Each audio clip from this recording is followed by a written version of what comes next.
Salve, Wanyambe. Selamat pagi saudara-saudari yang dikasihi Kristus. Mari kita mengawali hari baru dengan mendengarkan firman Tuhan yang diambil dari Injil Lukas pasal 20 ayat 27 sampai dengan 40. Tuhan bersamamu. Inilah Injil suci menurut Lukas. Pada suatu ketika datanglah kepada Yesus beberapa orang Saduki yang tidak mengakui adanya kebangkitan. Mereka bertanya kepada Yesus, "Guru, Musa menulis untuk kita perintah ini. Jika seorang yang mempunyai saudara laki-laki mati meninggalkan istri, tetapi tidak meninggalkan anak, maka saudaranya harus kawin dengan wanita itu dan membangkitkan keturunan bagi saudaranya. Ada 7 orang bersaudara. Yang pertama kawin dengan seorang wanita, lalu mati tanpa meninggalkan anak. Lalu wanita itu dikawini oleh yang kedua dan oleh yang ketiga, dan demikianlah berturut-turut oleh ke-7 saudara itu. Mereka semua mati tanpa meninggalkan anak. Akhirnya wanita itu pun mati. Bagaimana sekarang dengan wanita itu? Siapakah di antara orang-orang itu yang menjadi suaminya pada hari kebangkitan? Sebab ke-7-nya telah beristrikan dia." Berkatalah Yesus kepada mereka, "Orang di dunia ini kawin dan dikawinkan, tetapi orang yang dianggap layak mendapat bagian dalam dunia yang lain itu dan dalam kebangkitan dari antara orang mati tidak kawin dan tidak dikawinkan, sebab mereka tidak dapat mati lagi. Mereka sama dengan malaikat-malaikat dan menjadi anak-anak Allah, karena mereka telah dibangkitkan. Tentang bangkitnya orang-orang mati, Musa telah memberitahukannya dalam Nas tentang Semak Duri, di mana Tuhan disebut Allah Abraham, Allah Ishak, dan Allah Yakub.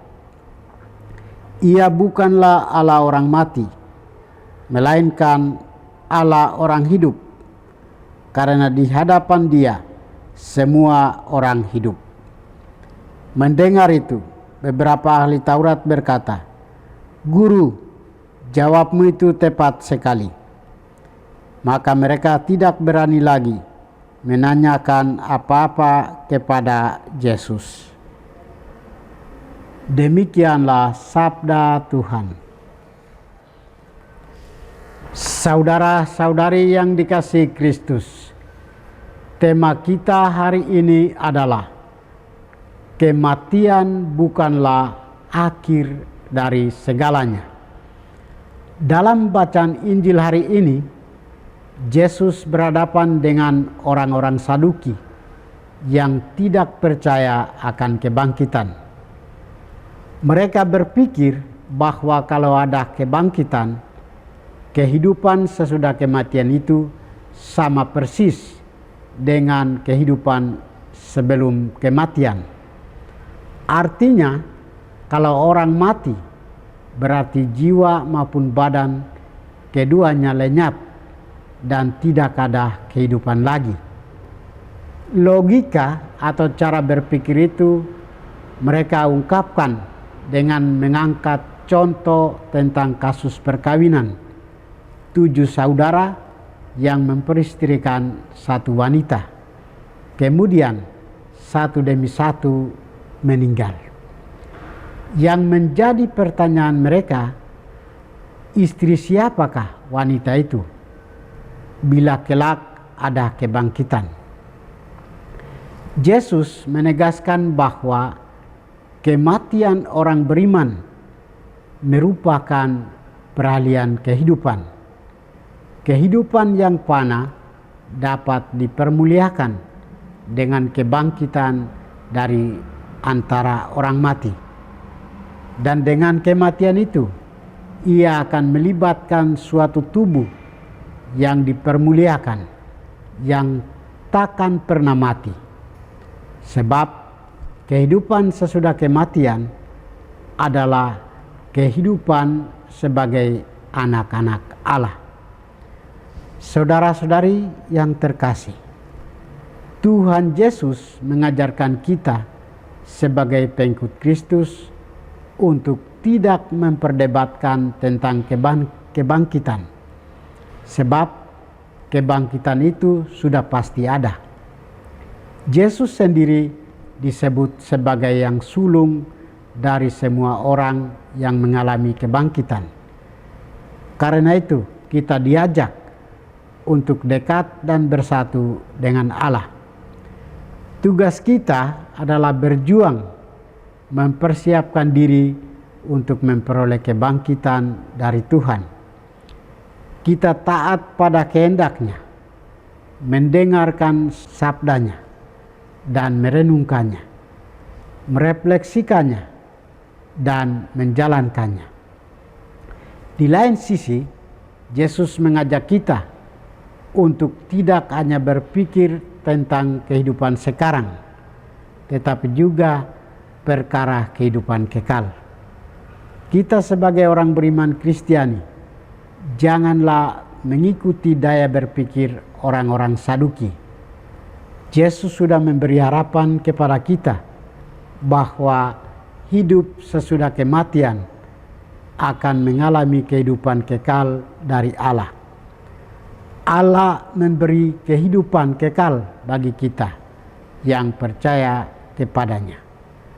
Marilah kita hidup dalam kebijaksanaan agar kelak bisa mendiami negeri orang-orang hidup sebagaimana diwartakan oleh Tuhan Yesus dalam Injil hari ini.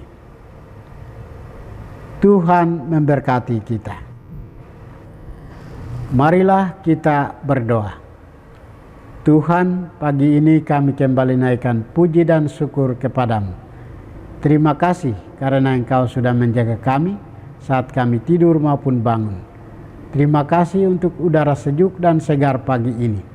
Kami mohon, bukalah mata hati kami, agar kami mampu memandang kemurahan dan karya-Mu.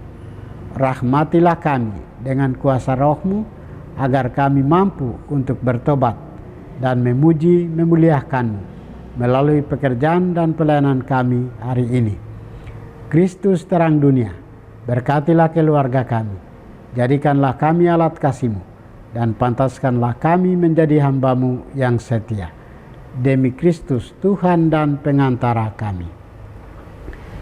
Tuhan bersamamu, semoga kita sekalian, orang-orang yang kita kasih dan doakan, seluruh aktivitas kita hari ini dibimbing, dilindungi, dan diberkati oleh berkat Allah yang Maha Kuasa, Bapa dan Putra dan Roh Kudus.